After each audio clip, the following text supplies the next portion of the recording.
the only book that existed for years, and people were absolutely obsessed by it and produced all these amazing things from it.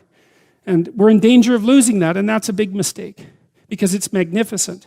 A little humility would go a long way towards restoring it.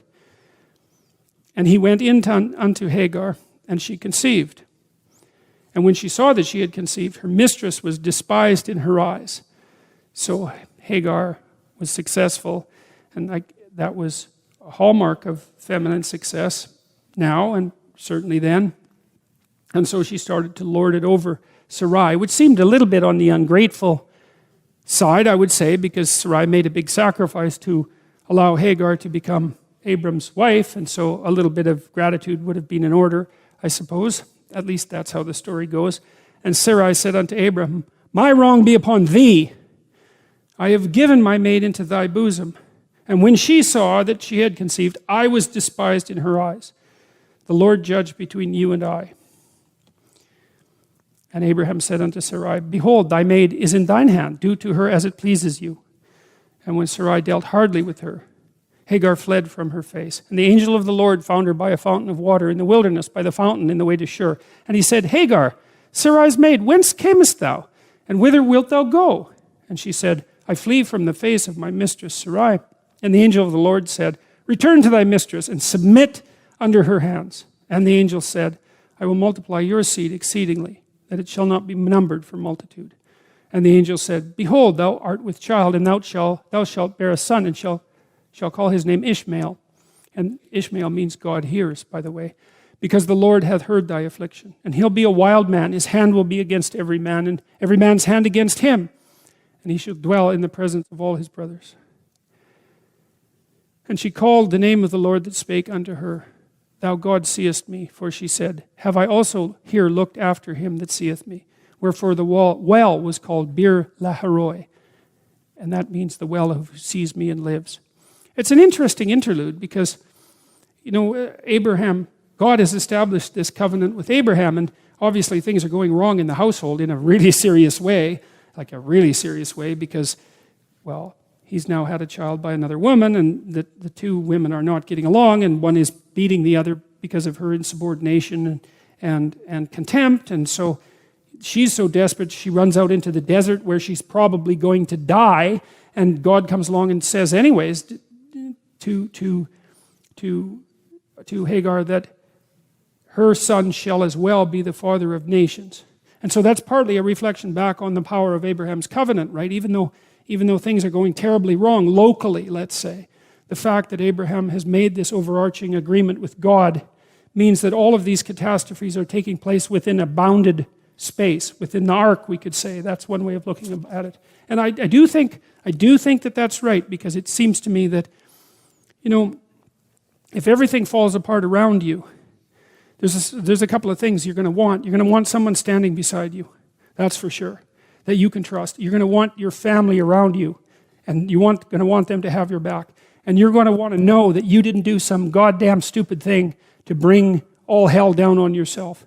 And if you're lacking any of those, when that crisis comes, there's a high probability it will flatten you and you won't be able to get up. It does seem to me, you can ask yourself this question, when things collapse around you, how much utility is knowledge of your own moral virtue? It's bad enough to be laid, it's bad to be laid low, but to be laid low and to know that you were at fault for it. And worse, the things that you did that you knew you did that were wrong brought you there. Then I think you have nothing to stand on in that situation. And that's also the circumstances under which I think you're more likely, at least, to be abandoned by people around you. So, given that you know that the catastrophe is coming, right, that the tragedy of life will strike you, the question is, well, how do you fortify yourself against that? And obviously, to some degree, you do that by being materially sensible. And these old people in the Old Testament, these ancient people, they weren't blind to the utility of having a good crop and some animals, that's an integral part of their life to take care of themselves physically. But they're also wise enough to know that there's an element of moral, what would you call it? There's a necessity for moral integration that defends you against the catastrophe of existence even more effectively than anything material. And even more, that the stability of the material things is more dependent on the integrity of your spirit than the integrity of your spirit is dependent on the material things. And I think the evidence for that is actually quite clear. I read a very interesting book a while back called The Wealth and Poverty of Nations that was written by a Harvard emeritus professor of history. And one of the things that he claimed, and I liked it, I thought it was very smart, was that the only true natural resource is interpersonal trust. If you can set up a society where people trust each other, then it will instantly become rich. And he used the example of Japan, which is a very conscientious society and very rich society, but the Japanese have no natural resources, right? None to speak of. And yet they're rich. And then you have countries like the Soviet Russia and much of South America where there's just natural resources that, they're just like Venezuela. It's just more natural resources than you know what to do with. And the places are absolute catastrophes of cynicism and corruption. And so he attempted to document the relationship between default interpersonal trust among citizens within countries and their productivity and their GDP and their standard of living, and found a very, very tight relationship. And I like that a lot, and I've got a story about that quickly that I think is very interesting. I'll tell you two stories. One sort of generic. Well, I'll tell you one personal first. So one day, I lent my car to one of my graduate students, and he took it to Montreal. It was this old Cadillac. And it was a really bad rainstorm in Montreal, and he was in one of the highways that are like set into the ground, and there was like 6 inches of water, and he was turning a corner, hit the brakes and skidded on the water and smacked it into the wall and on the corner of the bumper, And so then he brought it back, and he was very apologetic about it. And his name was Matt Shane. I'll tell you that because Matt might hear this, and I can shame him a bit for doing this 20 years ago, And he's a professor at the Ontario Institute of Technology, I think now, and quite a successful one. But anyways, he brought the car back, and I went and got it evaluated for damages. It was like $1,700 or something to repair it, or maybe more. But it was almost as much as the car was worth.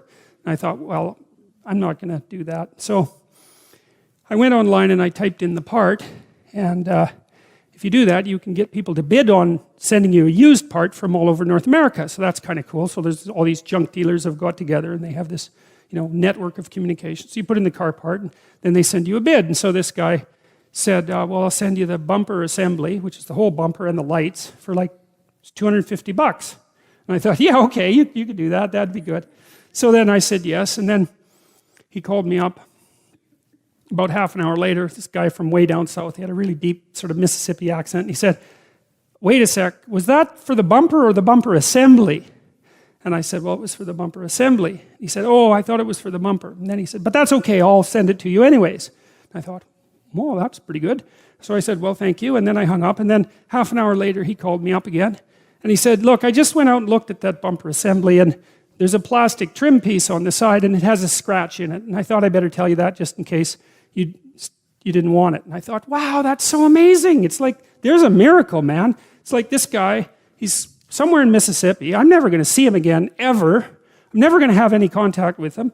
Like, he made a bad deal, right? Because the part was worth more than he decided to sell it to me for. But he stuck with this deal. And then he went over and above the call of duty. He said, well, this part that I'm selling to you for way less than it's worth is damaged. So I thought I better tell you. It's like, man, you got to recognize a miracle when you see one. That was a miracle. So I said, hey, look, thanks for calling, man. It's okay, I can handle the scratch, send the part. And he did, and I got the car fixed and forgave Matt, and it had a happy ending. So that's trust, right?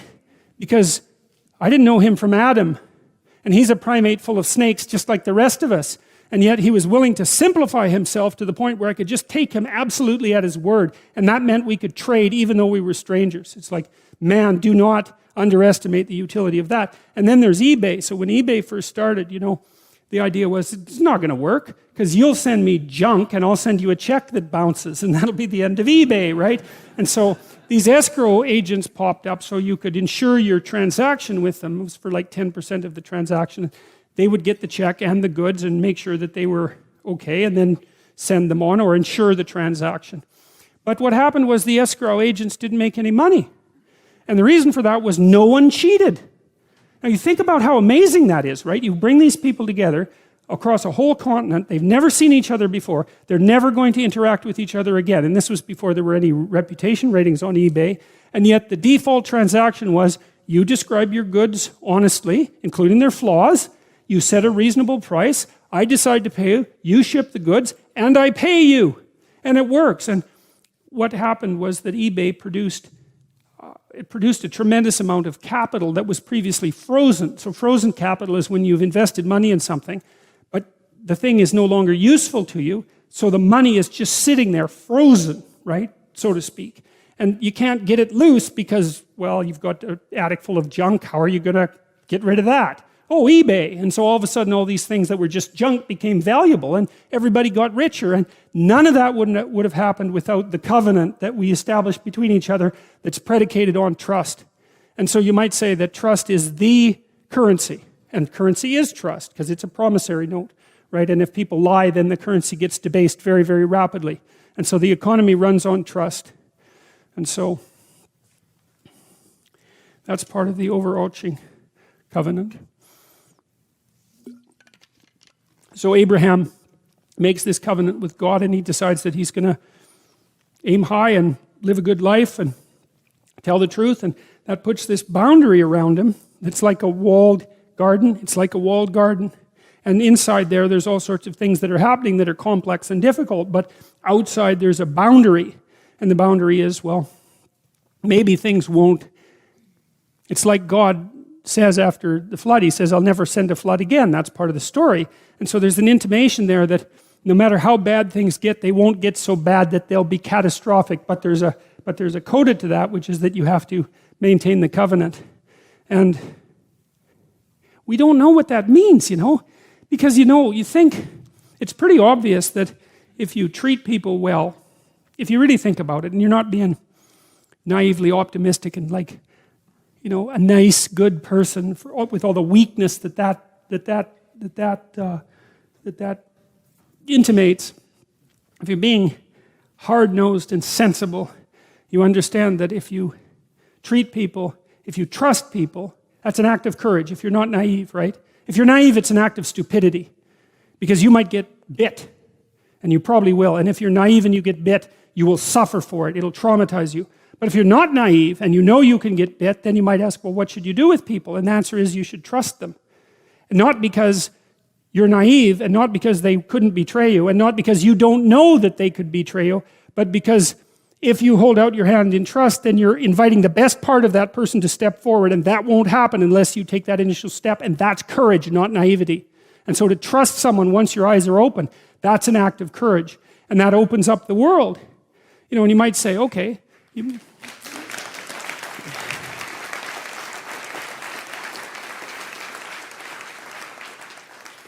and so there's this idea in this story that you can withstand a fair bit of the catastrophe of life by establishing the proper covenant and by acting in a trustworthy manner and extending your hand to people properly.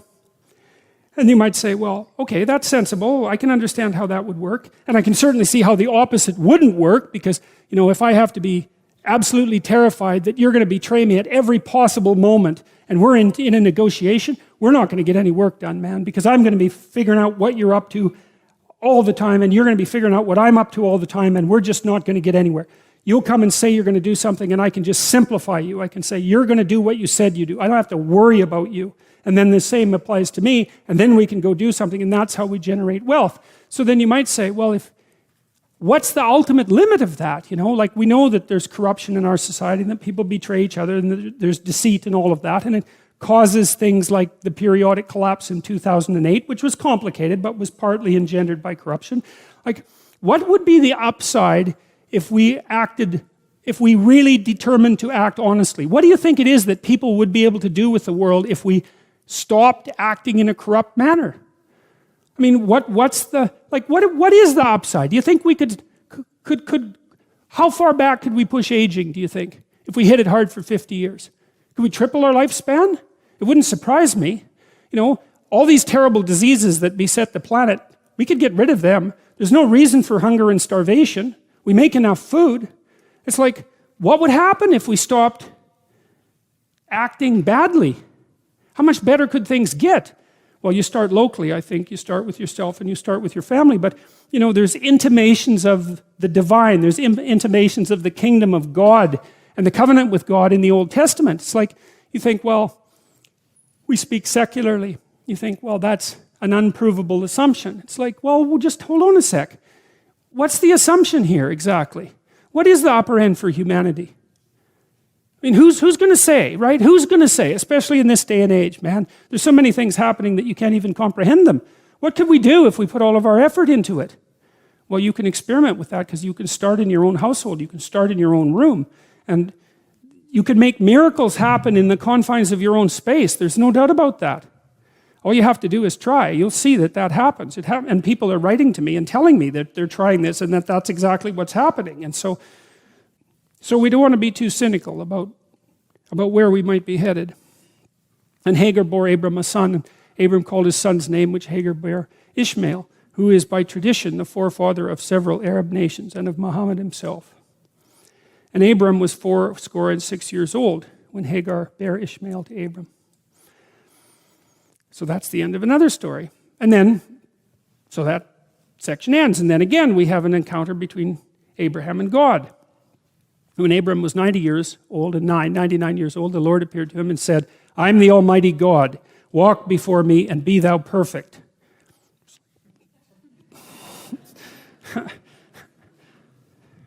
Alexander McLaren, who was a biblical commentator who lived in the early 19th century, said, this phrase, walking before God, is not precisely walking with God, because that's what Noah did, right? He says it's rather that of an active life spent in continual consciousness of being naked and opened before the eyes of him to whom we have to give account. I was pretty happy to stumble across that because I might have picked and chosen, of course, you never know that whether you do that, but it does seem in keeping with the narrative strain of the chapter, right? Because what we've hypothesized so far is that God has called Abraham and said, get out there in the world. Go to where it's unknown. Go to where you're a stranger. And get away from the familiar. Go out to the unknown. Establish yourself. And great things will come of it. Regardless of the proximal evidence, great things will come of it. And so I think that's what the walking before God refers to. It's not like Abraham is acting in certainty. There's no certainty here. That's the act of the leap of faith even. Because it does require a leap of faith for you to move into the world. Because the world is a catastrophe. Self-evidently, the world is a catastrophe. And so there's every reason for you to assume that you should just sit in your basement and hide from it. But that's not, it doesn't help. It doesn't make things better. And the thing is, perhaps you're not built for that. You're not built to hide. I don't think that people are built to hide. I think it destroys them. And so walking before God, in some sense, means that Abraham, we could say, is taking the lead. He's the person that's going out there into the unknown.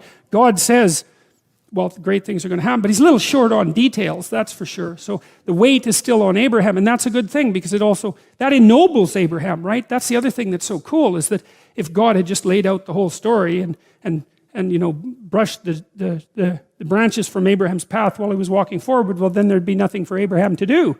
There'd be no nobility in his own pursuit. And this is another thing that we don't understand very well. It's a really tough thing to understand, is like, how much trouble would you want there not to be? It's a weird question, right? Because you want to have something to contend with. You want to have something that forces from you the best that you have. And so you have to have real problems. It's something like that. Would you dispense with all your real... You could just lay down on a bed and have pablum infused into your mouth, if all your problems were solved. And so maybe you want difficult problems that you can solve, something like that, because there's some... I don't know what it is about it. There's the overcoming and the growth that comes along with that. There's something about the nobility of the enterprise. You certainly see that when you go about having children, for example, which is, the psychological literature is quite clear. If you do moment-to-moment comparisons of people who have kids and people who don't have kids, the people who don't have kids are happier. And so psychologists who tend to get things wrong even when they make intelligent discoveries like that one, immediately, some of them, jump to the conclusion that because happiness is the goal, that, well, there's something about children that, make you unhappy, and that's not good. It's like, well, wait a second. Maybe that's the wrong metric. It's like, of course you're less happy once you have children because you have to worry about them.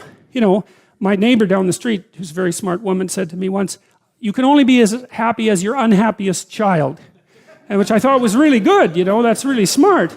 But then it isn't, well, if having children doesn't make you happy, the answer isn't don't have children. It's like, don't be so stupid about being happy. That's the answer. It's because there's a nobility in the pursuit, right? And of course, now you're responsible. You have a new baby, you think, especially if you're a new parent, you think,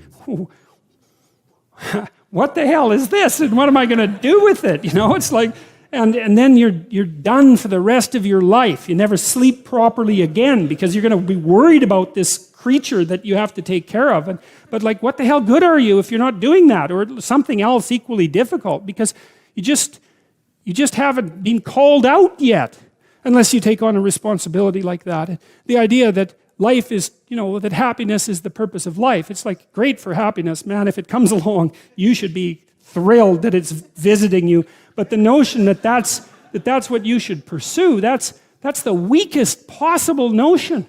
First of all, as soon as something terrible happens to you, you're done. It's like, life is to be happy. It's like, well, now you have cancer. So how's that? How's the happiness thing working out for you now? Or maybe it's not you, maybe it's your father that has Alzheimer's disease or some damn thing. And, it's like, it's a rare person that doesn't have some catastrophe one person away from them. It's like, life is to be happy. That's not right. And we can at least derive that from these stories. That isn't what they say at all. God's perfectly happy in the stories to grant the people with whom he forms a covenant happiness and prosperity, but there's never a word that that's the purpose. The rule is aim high and get your bloody act together. That's the rule, and establish this contractual covenant with the ultimate ideal, and that will see you through the catastrophes. And that's a much more mature way of looking at life, as far as I'm concerned, because all you have to do is have your eyes half open, and you see that the fundamental reality of life is tragedy and suffering. That's inescapable. That doesn't mean that it makes life unbearable, or that it makes being something that shouldn't have existed. Right? That isn't what it means. But it means that you have to contend with it, and you have to get ready. And the willingness to adopt responsibility for yourself and for others is the precondition for that. And then maybe if you do that properly, then now and then you get some happiness. You can sit at the end of a day and you have half an hour where your conscience is clear and there's nothing that you need to be doing, and you can relax and think, that's all right. Things are okay, and thank God for that. And that's maybe where you get your happiness. So, yeah, that's something. That's growing up, man, obviously. And to not know that, and to not be taught that. Like, everyone should be taught that. It's so obvious. We should be taught that. Well, and that's partly what these biblical stories do. And I'll make my covenant between me and thee, and will multiply thee exceedingly. And Abram fell on his face. Yeah. And God talked with him, saying, as for me, behold, my covenant is with thee, and thou shalt be a father of many nations. God says this a lot to Abram, right? It's almost like he has to remind him now and then. And it's not surprising, because he keeps going through these unbelievable adventures, that are really psychologically and socially shattering. So it's a good thing that this reminder pops up fairly frequently. But of course, Abraham is also open to it. And I think, what does it mean? I'll talk personally for a moment, I guess. So I've asked myself a lot of questions in the last 8 months, man. I can tell you that. And I'm still asking myself a lot of questions. And I've been conferring with a lot of people, because I had lots of people who were helping me negotiate whatever the hell this is that's happening.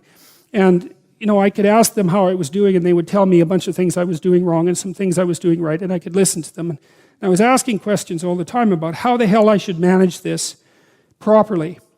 And, what I was trying to do, and what seemed to serve me properly, was to figure out how to do it correctly. That was the issue. It's like, I didn't really care what happened, and I guess I really don't care what happens, but I do care if I do it correctly, because I don't want to screw it up.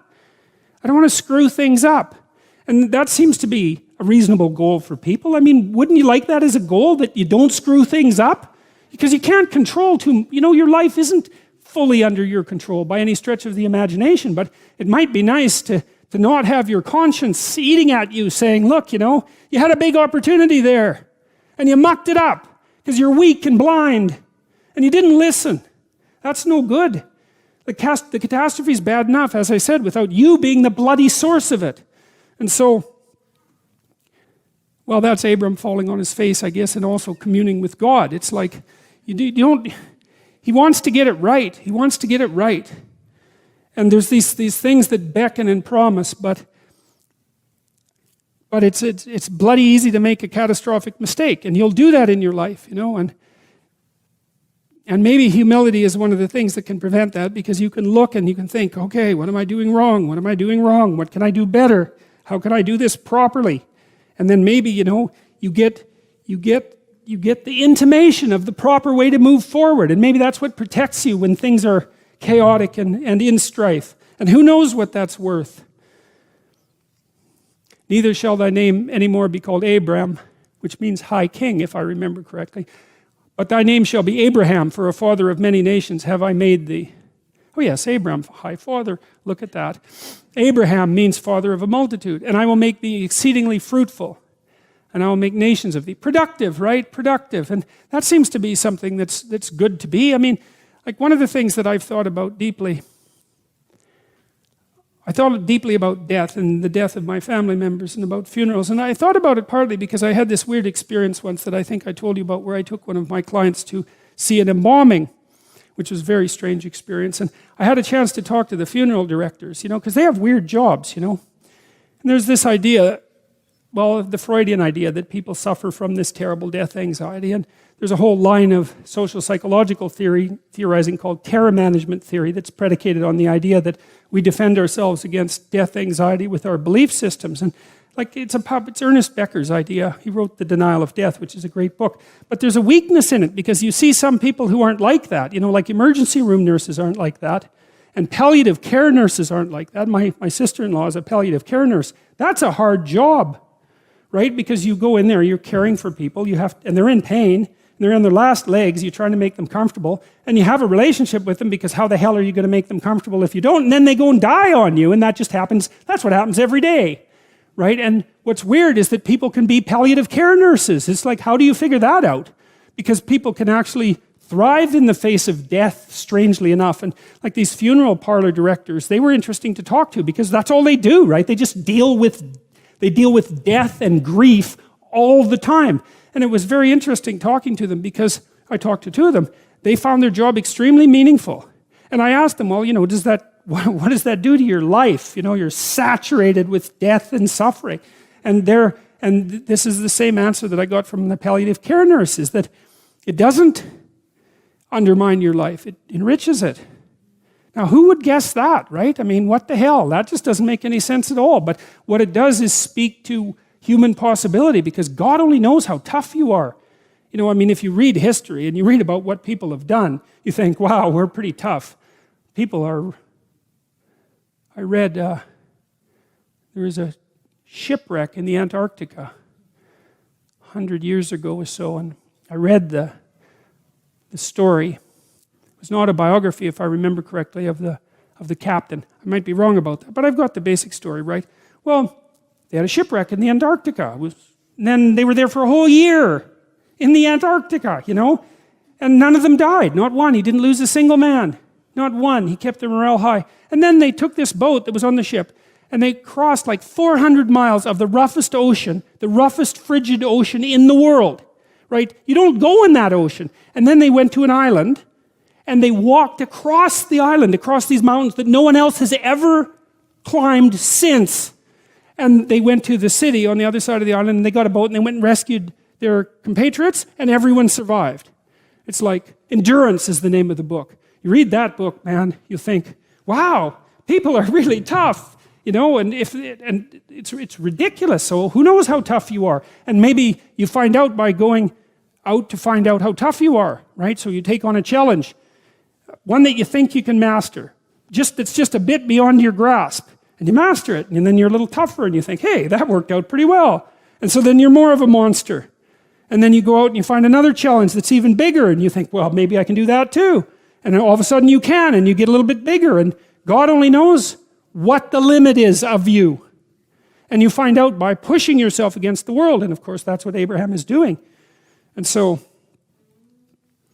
see, we're very pessimistic, us modern people. You know, we're pessimistic about humanity, that's for sure. Dismal, wretched, planet-destroying, cancer on the planet, right? As the Club of Rome described us so pleasantly back in the 1960s, you know. And I don't know, maybe we're ashamed of the Cold War. Maybe we're ashamed of all the destruction in the 20th century and the hydrogen bomb and the, the continuing catastrophes of our societies. And we're deeply ashamed of that and ashamed of ourselves personally. But it's a hell of a thing to, call us a cancer on the planet. There's just no excuse for that. Because what you do with cancer is eradicate it. And I don't think that that's a very noble motive, personally. And I think it says a lot about the people who would use such phraseology that they would dare to conceptualize humanity in that manner. But it would be nice if we could be optimistic. And I think, again, the problem with being optimistic is that it's naive. So then the question is there an optimism that's not naive? And I think there is. And the optimism that's not naive is in just a visualization of how strong people can be. So one of the things that I tell people, I've told my students in my class, in Maps of Meaning, here is a goal. You want to be the person at the funeral of your father that everyone can rely on. How would that be? You want to be the person who's broken and useless and adding to the misery in the corner. And look, I'm not making light of people's grief. I understand grief. But who do you want to be when there's a crisis? Right? Do you want to be the person that everyone can turn to for strength? It's like, why the hell not? Why not that as a goal? That'd be a good goal, because then if there's a crisis, and there will be, it won't be such a bloody crisis, because there'll be someone there that can deal with it. So when I went and talked to these people at the funeral home, I envisioned that. I thought, okay, well, this is something you have to contend with if you're going to be alive and adult. You have to contend with death and suffering, and you have to be ready for it, and you have to be there for the person, because that's all they're going to have. And so there's a goal, man. And in this time of nihilism, it's what's the point of life? People ask, and they're taught that at universities. What's the point of life? Everything's interpretation. Humanity's a cancer on the planet. Well, how about no? How about not that? How about that there's something to us?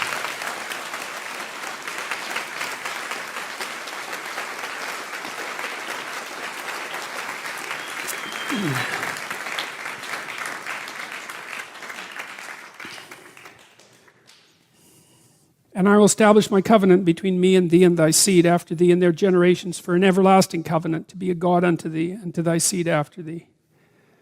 And I will give unto thee and to thy seed after thee the land wherein thou art a stranger. All of the land of Canaan, because of course Abraham went out into the land of strangers, right? But it says that he'll master, if he keeps his covenant, he'll master the land of strangers. That's a wonderful thing to know. And I think a true thing. Because if you're dealing with strangers, I've dealt with lots of strange people in my life. Well, I'm a clinical psychologist, and that isn't to say that everyone that I've dealt with was strange, because that's not the case. But I have encountered some very strange people, and the way to deal with strange people is you never lie to a strange person. That's the thing, especially if they're paranoid. You never lie to someone who's paranoid. It will come back to bite you. And if you're in an extreme situation with someone who's very unpredictable, the only thing you have that works is the truth. That works. I'll tell you a little story. This is in my book. So I had this landlord in Montreal. He lived next door to me. He was an ex-Hells Angels biker. He'd spent a lot of time in prison. And his wife had borderline personality disorder, and she committed suicide when I lived there. And he was a rough guy, and he was a Quebecois. He spoke Joual, which I could hardly understand. And he didn't really know what to make of me, and I didn't really know what to make of him. But we got along, and I was very careful talking to him, as you might imagine.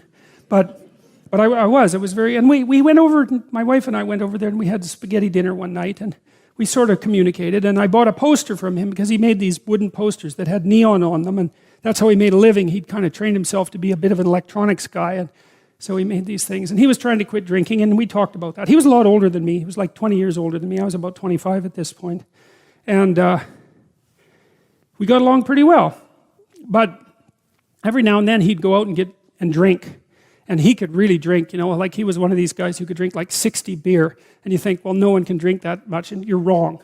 I studied alcohol for like 10 years. Some of my subjects' fathers drank 40 ounces of vodka a day and had been doing it for 20 years. So you can drink a lot, and he could drink a lot. And what would happen, he was trying to not drink, but he'd go out and go on a binge, and then he'd be gone for like 3 days. And he'd drink up all his money, and then we'd hear him out in the backyard howling at the moon with this little ugly dog he had, you know. And he'd howl, and the dog would howl, and he'd howl, and the dog would howl. And it was rather unsettling and made my wife nervous. And, but worse, you know, now and then he'd come to the door at like 3 a.m, And he'd knock on the door and he'd be standing there. And I don't know how much experience you've had with rough guys who are alcoholic and who are drunk, but they can be upright and unconscious at the same time. And so that was the state that he was in, you know. He'd be just swaying. And he'd ask me if I would like to buy his toaster or his microwave because he needed some money to keep drinking. And, you know, I didn't really want to buy his toaster or his microwave, but when the ex-Hells Angel, Joual-speaking, 60-beer drunk Quebecois biker shows up at your door at 3 a.m. and offers to sell you his microwave, the easiest thing is to say, I really need a microwave. So, you know, I bought the microwave and the toaster and some other things. But then my wife talked to me, and she liked my landlord, you know. Even though she was afraid of him, she liked him. And she said, you can't buy any more appliances because it's not good for him. And I thought, that's an interesting problem. You know, so what the hell am I going to do about this? Because no, I don't want to buy your microwave. Just doesn't seem to be the right answer at 3 a.m. So one time he took me out on his 750 Honda, and he put me on the back of it. He wanted to show me his lair, I guess, his hangouts. And I got his wife's helmet on, but it didn't fit. It just sit on the top of my head. And he said, I got on the bike and he said, if the cops chase us, we're not stopping. and then away we went. And we went to these bars downtown on Saint Laurent. They were very rough places. And he got into like 4 fights that night because he was a rough guy, you know, and these kind of punk guys would come up to him and sort of challenge him and act stupidly around him. And he was very skeptical. And if you were acting stupidly around him for any length of time, he'd just hit you because he felt that that's what you deserved. And perhaps he was right, you know. So I had first-hand opportunity to observe him. So anyways, he, sure enough, about a week or 2 after we had this conversation, he showed up at the door, knock, knock, knock, you know. I opened the door, and he was standing there, you know, with his eyes kind of half closed, and he was swaying, and he had, I don't remember what the appliance was this time, but he wanted to sell it to me. And I said, Paul, I can't buy this. I'm not going to buy this because I know you're trying to quit drinking. And if I give you this money, then you're going to go and drink it up. And it's not going to be good for you. And what else did I tell him? I think I told him as well that this whole thing of him coming to my house at like 2 a.m. was scaring my wife, who he liked, and that it had to stop. And believe me, man, I was thinking about what I was saying. Because he was watching me like a rough guy watches you. And a rough guy watches you like this. He thinks, if you say one thing that indicates contempt, you're going to bloody well pay for it. And so I was finding my words like, you know, I was crossing a swamp and trying to look for the rocks underneath the surface. And I said what I had to say very, very carefully. And he looked at me for about 15 seconds. And that's a long time to be looked at 3 a.m. And he left. And he never came back to sell me anything again.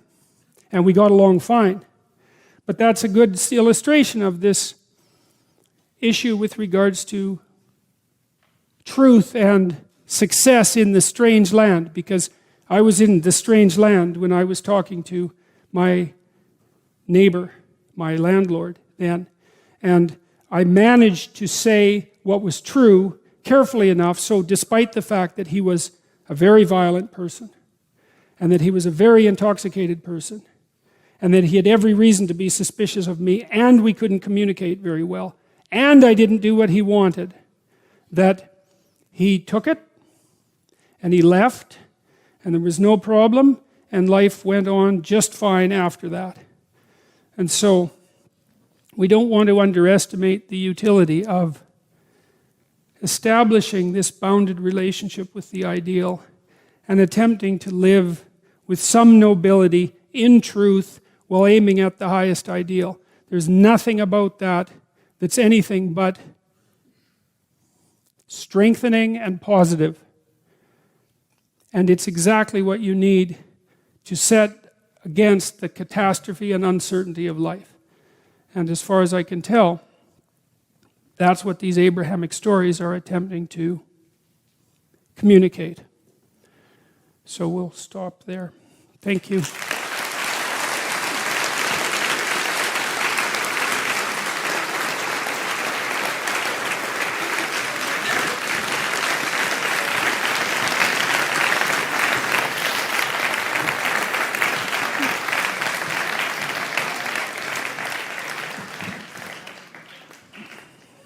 I was quite impressed with your presentation last week, and I wasn't quite sure where it was going at one point. And neither was I.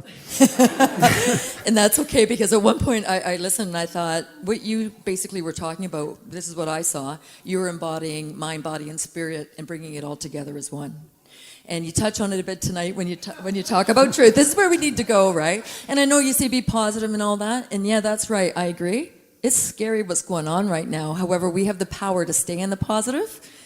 What you talked about last week, you talked about using our intuition, which I consider our higher self, using consciousness, and you made reference, I can't remember exactly what you said, but you held your hand, and you talked about emotions and bringing intellect on top.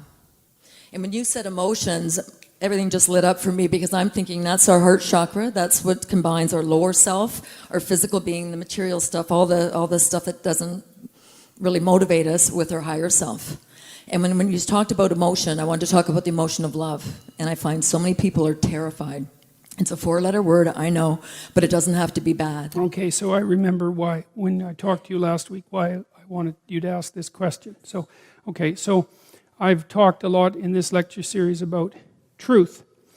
And I think there's a battle in the biblical stories all the way through between love and truth in terms of their primacy. And I've concentrated a lot on truth in my own thinking, but and it's hard to talk about love because it's a word that people have mouthed to death. As soon as you start talking about love, then people should just go into a different room and not listen to you, because it can get sappy and new agey just like that.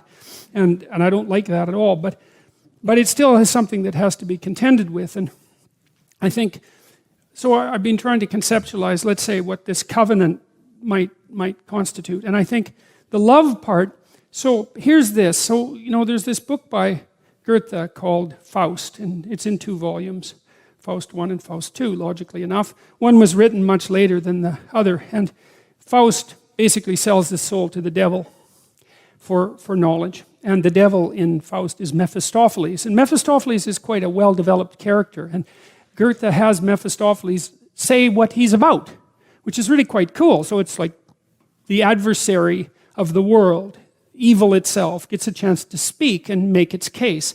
And Goethe thought this was so important that he actually had Mephistopheles announce himself once in Faust 1, and then using the same words, phrased differently, again in part 2. And it really struck me. And so what Mephistopheles says is that the world is such a charterhouse of suffering and destruction that it would be better if it never existed.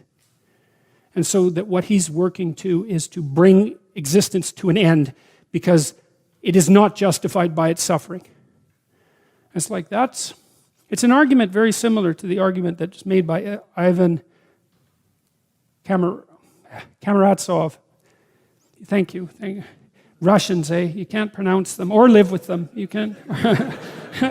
But he's an atheist and does a very good job of detailing out the atheist argument, or maybe an anti-theist argument, and he's arguing with his his brother Alyosha, who's a monastic novitiate, who's a very good guy, but not an intellect. Ivan's an intellect and a very powerful one. And he basically tells Alyosha that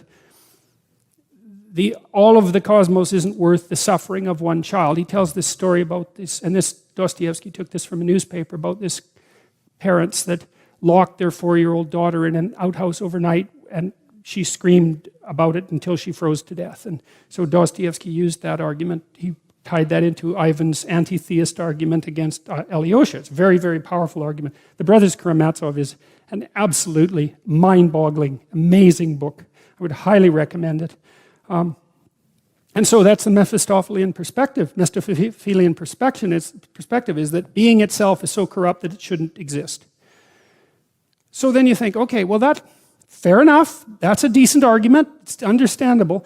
But the problem comes when you try to implement that. And what happens when you implement it, as far as I can tell, you adopt that Mephistophelian attitude of bitterness and resentment and destruction, is that you make all the suffering that you're complaining about far worse.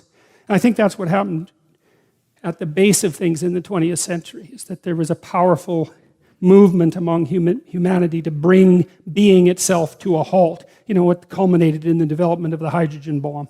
And the high probability at many periods of time that we were going to do something permanent and fatal. Which seems like a bad idea. It seems like a bad idea. Well, so what's the opposite of the Mephistophelian attitude? And I think the opposite of that is what's presented in the biblical stories in the guise of love. And that is the wish that things would be good. It's something like that. That's what love is, I think, is that it's the attempt to orient yourself towards making things better. And it's predicated on something like a deep appreciation for being despite its suffering and deficiencies. And maybe a decision that you're going to act to bring about things, to move things towards the good.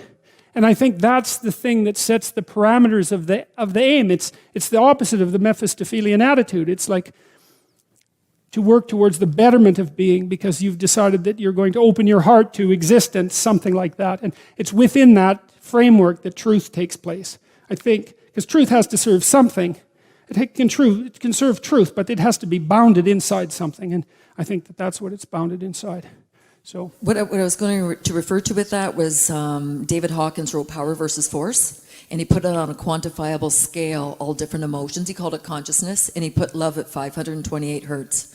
He put shame at 20. I'm not sure if I've got these 100% right. Guilt, I think, at 30, fear at 50, and it shows you how far the people who are really knocked down have to get to love. And I'm thinking if we could quantify love on a term, it means different things to everybody, and rightly so. But can we get to that frequency? And if you look at the solfeggio notes, you know the musical notes? Have you heard? I'm afraid I'm going to ask you to stop, if you would, because I should go to another question. Thank you very much. Okay, let's.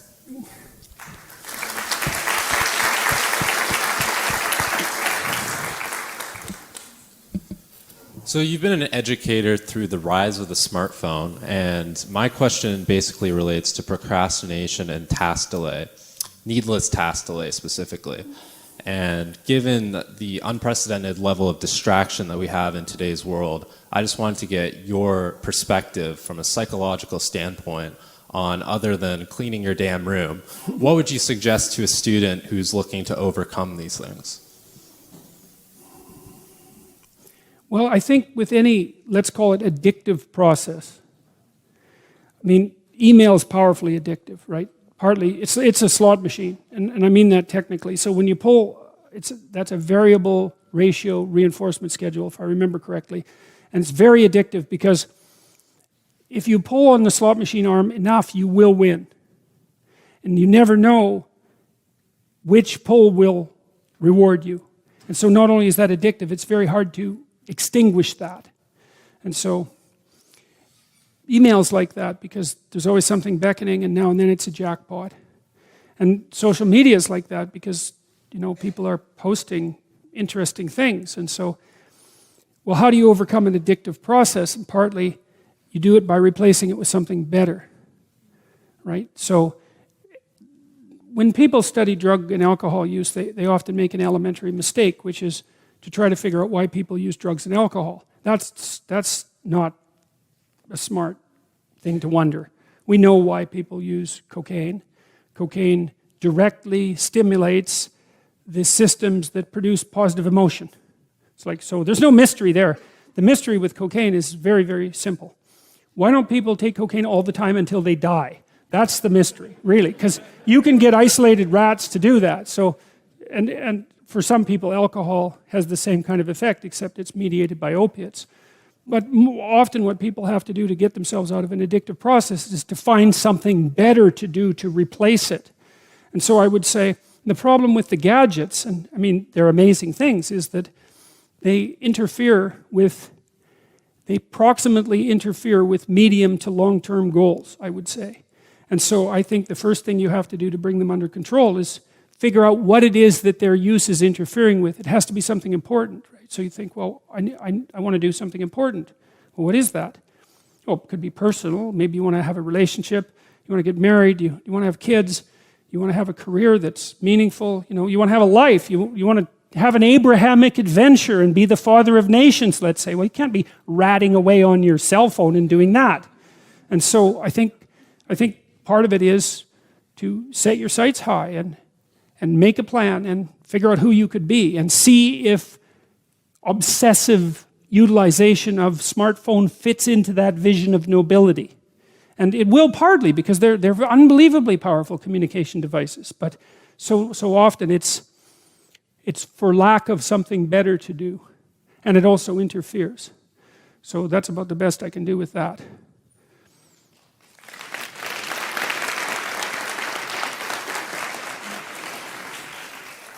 Hello, Dr. Peterson. So you've been talking with some of the conservative candidates for leadership this year. I know you talked with most all of them, right? Not all of them, but a number of them. But yes. You talked with Andrew, though, right? Yes, I did. Yeah. So something very interesting popped up in my Facebook feed. So it was an ad for the Conservative Party, and it was suggesting that we cut funding to public universities that don't support free speech. And yeah, that was probably my fault. yeah, see, precisely because this is something you say in some of your wilder moments. You suggest that we should cut the university's funding by 25% and let them battle it out for the remains. And he's taken that to his platform. But now what you're doing is one of the things you're doing is you've created this website that identifies the postmodern lexicon and helps people distinguish between postmodern courses and not, and so people don't take them. Or take them if they want. Yeah. So that's it'd be interesting to know like what sort of malevolent postmodernists just study you meticulously and try to use all your knowledge of it. Anyway, so but what you've said though, you said that what we need to do is starve it out from the source. Yeah. Okay. So I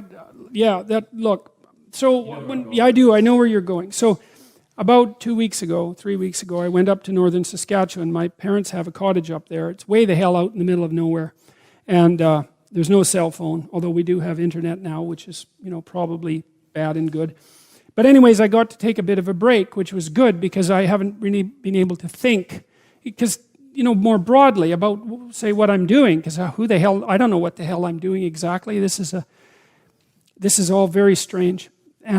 But one thing I thought about, I was out on the lake, I was canoeing around, and I'd thought about war, because I was very irritated.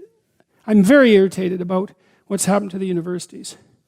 And there's a hint of malevolence about it. And I'm not a fan of ideological possession. And I've been set back up on my heels a lot over the last 8 months by the onslaught of what emerged when I said that there was words I wouldn't say. And so it's put me into a defensive posture, let's say.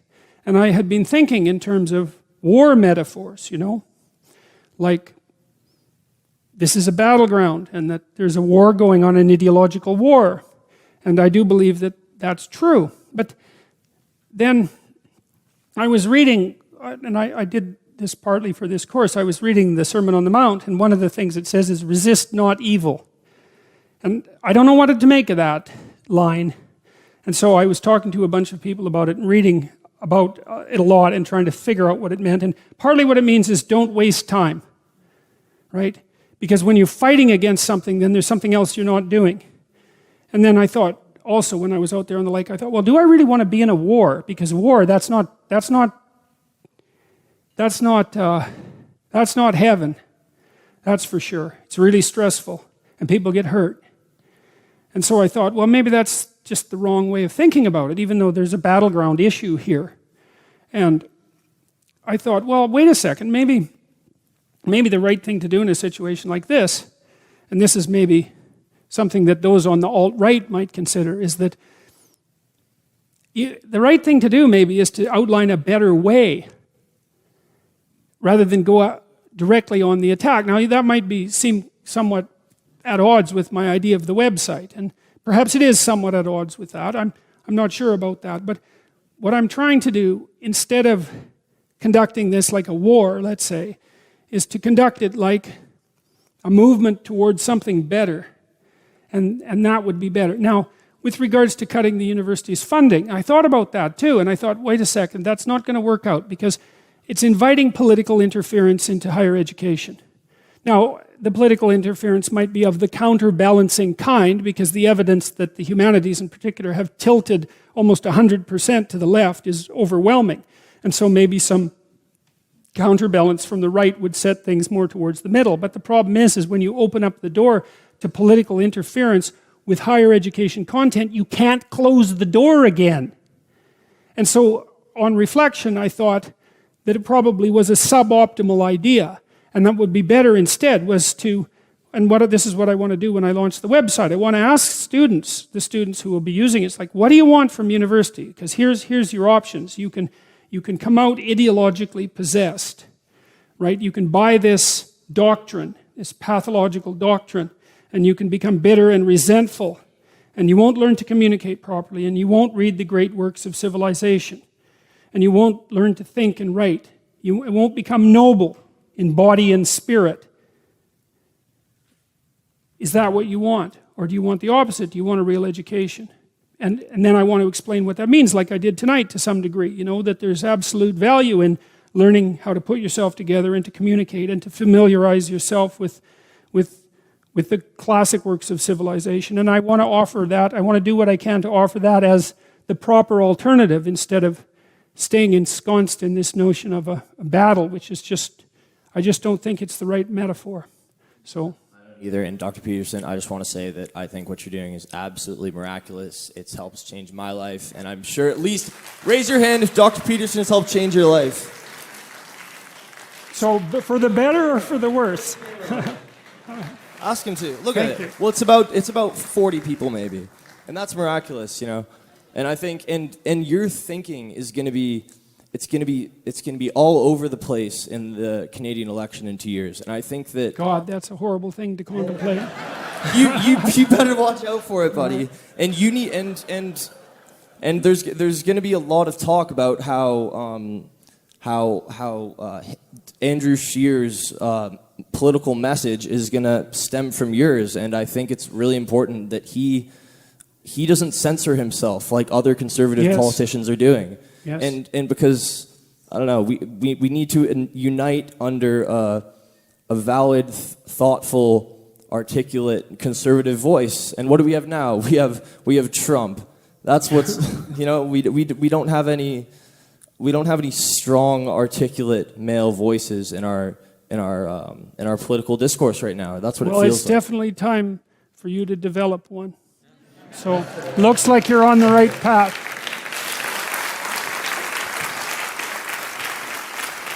Hello. Hello, Dr. Peterson. Thank you for everything you've done this past year, and I'm doing everything, the political stuff, this lecture series. Going to get you to move yes, great. Belt it out, man. Okay, so I'll try to be succinct. I have 2 comments and 1 question. Okay. My first comment is you mentioned how you were prevented from uploading your YouTube video from last week. Yeah. I actually attended that lecture and I make pretty detailed notes, so if you want, maybe I can email you. It's okay, I've got it. It's my account's reinstalled, restored. Yeah, and so it's okay. It's okay. It's straightened out, and I'm going to upload all the videos to a bunch of other sites, and so this isn't going to happen again. So, but I appreciate that. I actually missed some lectures, and I do want to Okay. look at them online. Yeah. My second comment is about sort of kind of going into the commentaries of Christian theologists over the centuries, like you've done yourself. I just would like to encourage everybody to also look at not just Western Christianity, but also Eastern Christianity, like the Orthodox writings. There's a big difference between the two in that the Western sort of theology comes out of the Roman law, Roman justice. So there's a lot more of an emphasis on kind of justice, and Christ came, he died on the cross for our sins. So there's that kind of like legal payback, if you know what I mean. Right. Whereas the Eastern theology is a lot more, like it focuses a lot more on love and on sort of the positive aspects. And if you do read like the first 4 centuries of Christianity, where there was no schism, there's very little mention of like a sort of legalistic framework. It's a lot more, I don't know, prosaic or more heartfelt, I guess. So I think it's important that we also in the West look at the Eastern counterpart, especially more so now because I do perceive a lot of fake love as being at the center of this malevolence that you mentioned. So like, you know, this whole thing about demonizing the opposition, saying that they're heartless, they have no love, this and that. I perceive that as a lot of fake love. And I think that we have to keep in mind what true love is. Sometimes it looks ugly, like in dealing with psychiatric patients. Maybe like other countries are not as liberal as Canada, but they get results a lot more often. You don't see as many psychiatric patients on the road, for example, in Greece, where I'm from. So, yeah, that was kind of my comment, that we need to focus a lot more on what real love is, I think, and not just the kind of love that you can put on a scale. Because I don't think that you can put love on a scale. So I've been talking, as some of you know, to this guy, Jonathan Pajot, who's an Orthodox carver, and he started a YouTube channel, and he's talking a lot about Orthodox issues, and I'm pretty ignorant when it comes to Orthodox Christianity, but from what I understand of it so far, there's plenty to be learned, so, yeah. I'm Orthodox myself. I just recently came back to my faith 2 years ago. Basically, that was the original Christianity. Then there was a schism of 1054 between East and West because of the conflicts that the Eastern Christians have with the Pope. And then after that, you also had a schism internally within the West between Catholicism and the Protestants. So that's kind of like the big difference. That Christianity actually came from the East. So I think that's why it's important that we look at the most ancient texts, because those were the ones that were closest to the original message. So now to my question. It's about atheism. You might hear a lot of times people criticizing anybody that has any sort of belief in a deity or a god, that you're just somebody that has an imaginary friend. Yeah. You know, like the heavenly Father that you have to adhere to, that you have no will of your own. Yeah. So then there's also, like, wouldn't the counter argument be that, okay, so if I have a good relationship with my father, and that's why I'm more likely to accept a higher deity, then could it be that you as an atheist, maybe you have conflict with your father, and that's why you're adverse to kind of submitting to a higher being that kind of dictates your life? Well, you're attempting a psychoanalysis of atheism, you know, and there's many factors that go into atheism. I would say that you could make that case in some situations, but not in all. I do think, though, and I think this is perhaps where your question is stemming from, is that it's no fluke that at the same time that one of the consequences of the death of God that Nietzsche announced back in the late 1800s is the all-out assault on masculinity that's occurring in our culture now. And those things are associated. And I do think that does have to do with a lack of faith in the masculine spirit. And that's a very bad thing because, well, it's a bad thing for everyone, obviously, because women have a partially masculine spirit and they have to put up with men. And so to demolish that or to fail to nurture it, which is certainly what's occurring, is just a pathway to absolute disaster. So, yeah.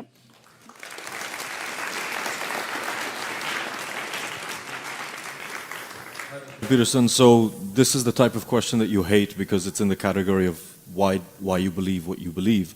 And it's a type of question that makes you say, if I have it right from the last time, quote, what the hell makes you think it's any of your business? So I'm going to try to try to frame it properly. Okay. And I'm asking this at lecture 10 of 12, and after having listened to quite a few hours of you here and elsewhere. Okay. And so in your second interview with Transliminal Media, you lay out a few things. I have some quotes here, I'll skip them for brevity. You get to the point where you're discussing the embodiment of the Logos by Christ as a historical figure. And then you say, quote, is his resurrection real? Did his body resurrect? I don't know. In today's lecture, you alluded to the fact that there are states of consciousness that perhaps we don't know how to access anymore. And let's say that I'm with you. Let's say I'm with the idea that there are unknown ways to get intimations of the divine, that the embodiment of the Logos is associated with physiological transformations, the upper limits of which are unknown and that we might currently classify as paranormal. But to dumb it right back down to my level, I'm asking about the guy commonly depicted with long hair, nailed to a cross until dead as a doorknob. And all of this goes to the heart of the question of literalism and religious interpretation. It goes to the heart of kind of, what we're doing here at this lecture series. Are we examining the psychological significance of these stories, or are we entertaining the possibility of these fantastical events? I might be struggling with the concept, but I haven't been able to square away and reconcile those statements by you. So the question is, on the question of the resurrection of Christ, why is your answer to your own question, I don't know, instead of, at the very least, probably not?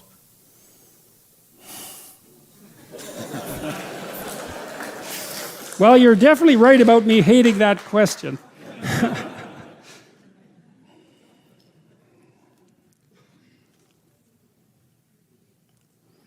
Well, I called this series The Psychological Significance of the Biblical Stories for a reason, and the reason was that I'm partially qualified to talk about such things. When I step outside of that, then I'm not where I should be. I don't think that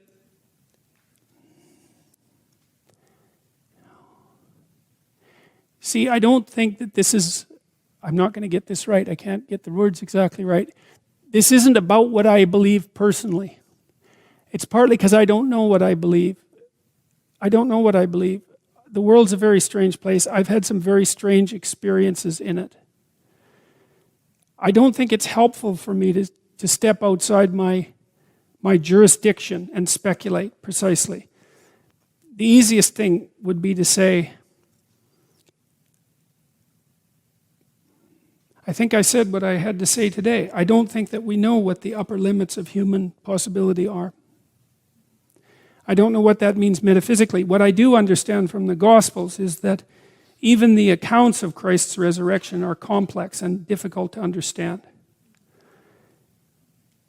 I think, from reading Jung, in large part, that you can make a very strong case for the symbolic meaning of the death and resurrection. I think it does stand for the capacity of the human logos to die and resurrect continually as it strives upward.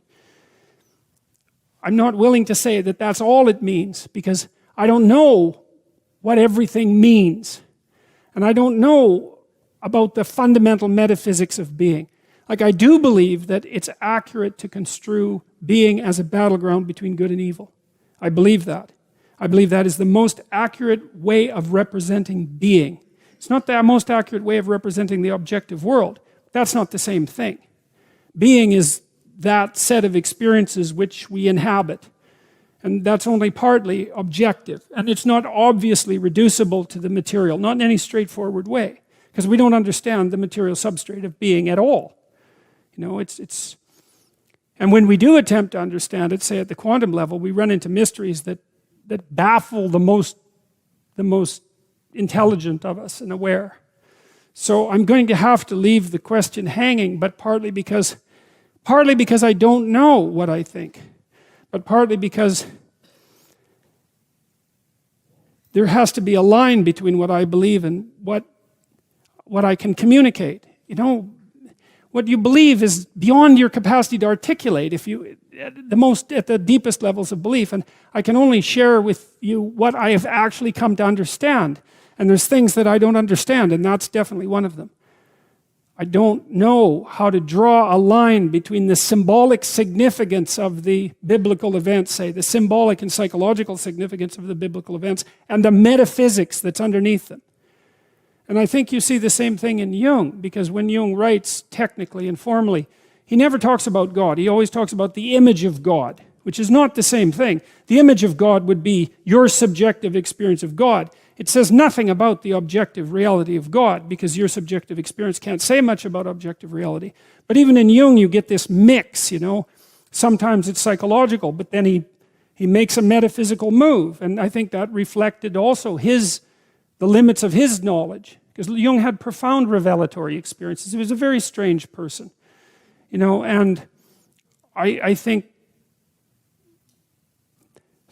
what's best for me is to stay on the ground that I'm competent on, and to say what I can say about the psychology, and to reach beyond that briefly when it's necessary, but other than that, to leave it the hell alone till I understand it better, assuming that I ever do. So.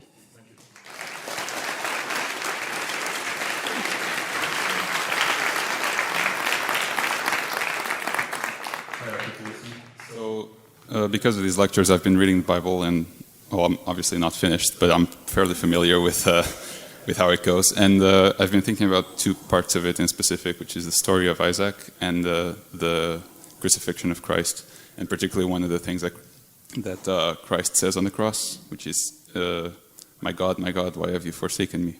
And I've been trying to understand that, because that's one hell of a thing for the Son of God to say. And you'd think that would have been edited out.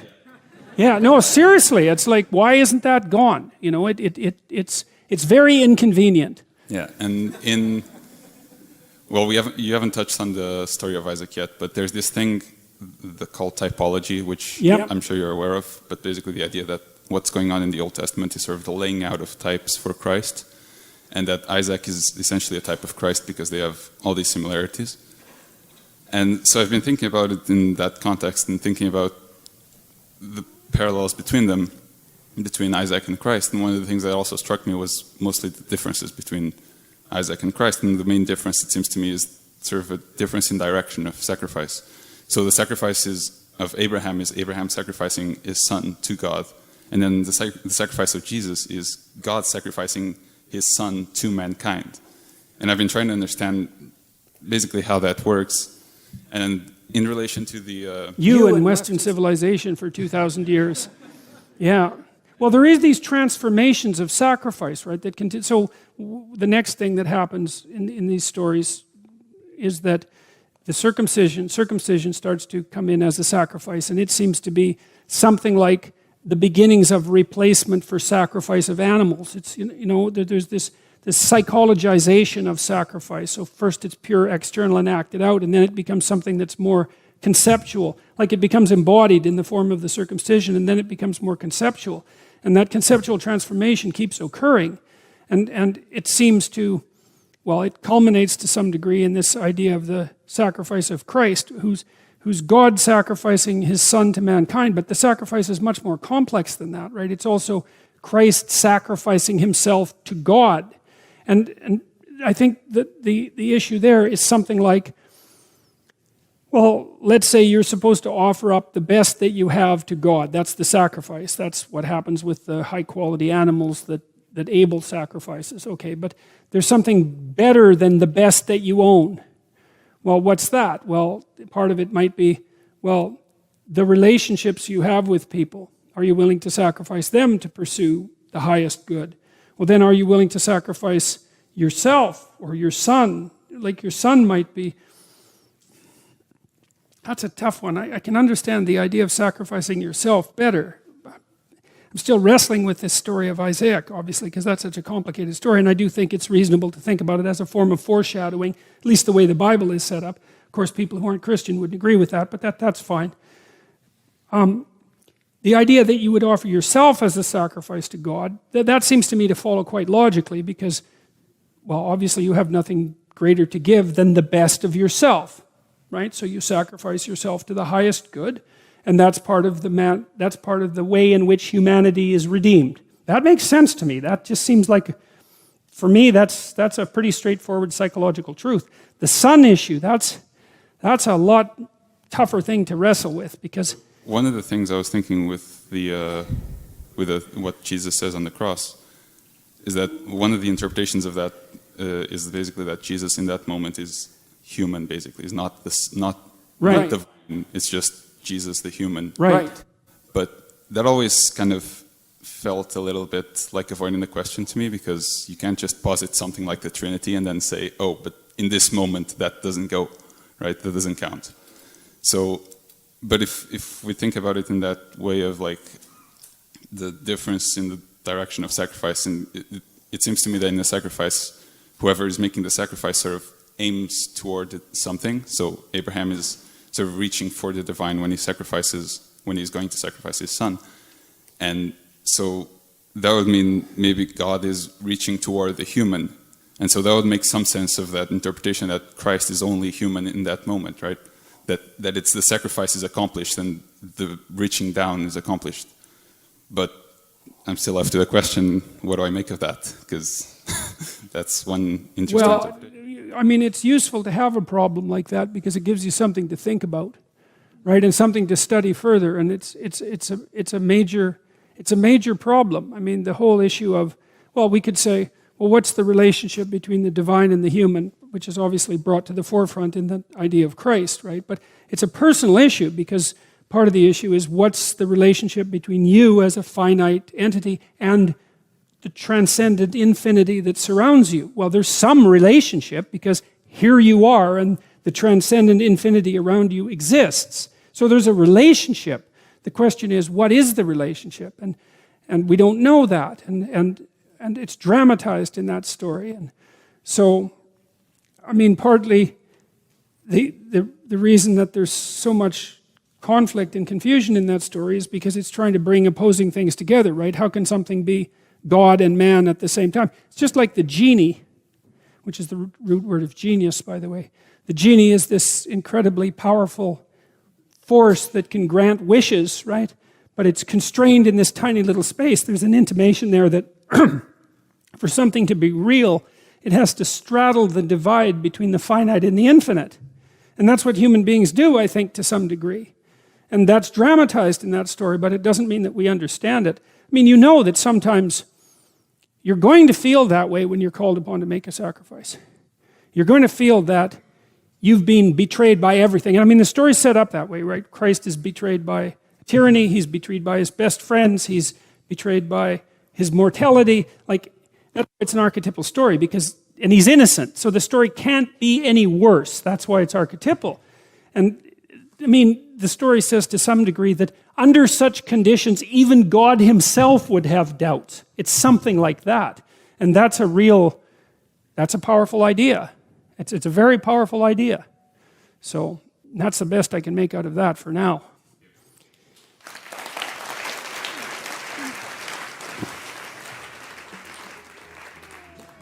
We have to stop.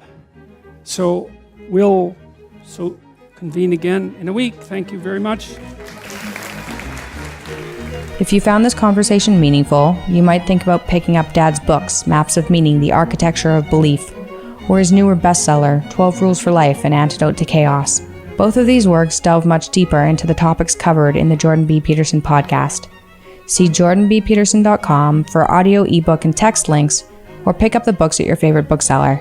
Remember to check out jordanbpeterson.com/personality for information on his new course, which is now 50% off. I hope you enjoyed this podcast. If you did, please let a friend know or leave a review. Next week's episode is a continuation of the biblical series and is titled Sodom and Gomorrah. Talk to you next week. Follow me on my YouTube channel, Jordan B. Peterson, on Twitter, @Jordan B. Peterson, on Facebook, @Dr. Jordan B. Peterson, and at Instagram @Jordan.B.Peterson. Details on this show, access to my blog, information about my tour dates and other events, and my list of recommended books can be found on my website, jordanbpeterson.com. My online writing programs, designed to help people straighten out their